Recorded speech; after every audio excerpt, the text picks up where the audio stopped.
Team India Rohit Virat स्थान नेबे यही दुई क्रिकेटर जड़े गले आउ जड़े आसबे आसुन जानिबा ए वीडियो रे।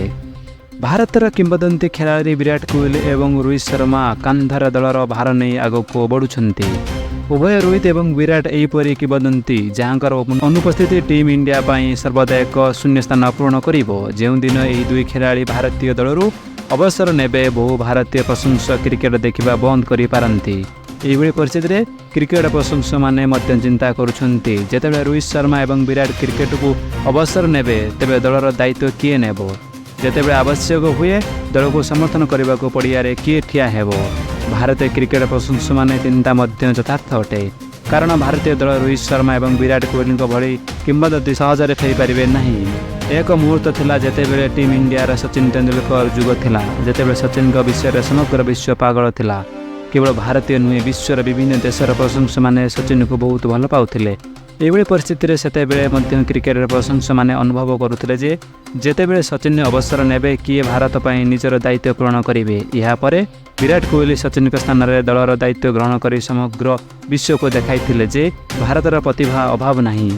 ଏବେ ଯେତେବେଳେ ବିରାଟ କୋହଲି ଏବଂ ରୋହିତ ଶର୍ମା ମଧ୍ୟ ଅବସର ନେଉଛନ୍ତି ସେତେବେଳେ ପ୍ରଶଂସକମାନଙ୍କ ପକ୍ଷରୁ ପୁଣି ଥରେ ସମାନ ପ୍ରଶ୍ନ ପଚରାଯାଉଛି। ପ୍ରଶଂସକ ମଧ୍ୟରେ ଚିନ୍ତା କରିବାର କିଛି ନାହିଁ। ଭାରତୀୟ ଦଳ ଭବିଷ୍ୟତରେ ରୋହିତ ଶର୍ମା ଏବଂ ବିରାଟ କୋହଲିଙ୍କୁ ପାଇଛନ୍ତି, ଏଥିରେ କୌଣସି ସନ୍ଦେହ ନାହିଁ ଯେ ବିରାଟ ଏବଂ ରୋହିତଙ୍କ ପରି କିମ୍ବଦନ୍ତୀ ଭାରତର ବାରମ୍ବାର ସୃଷ୍ଟି ହେବେ ନାହିଁ।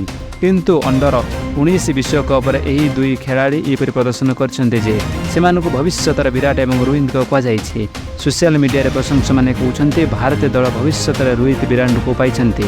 ଭବିଷ୍ୟତରେ ରୋହିତ ବିରାଟ କିଏ?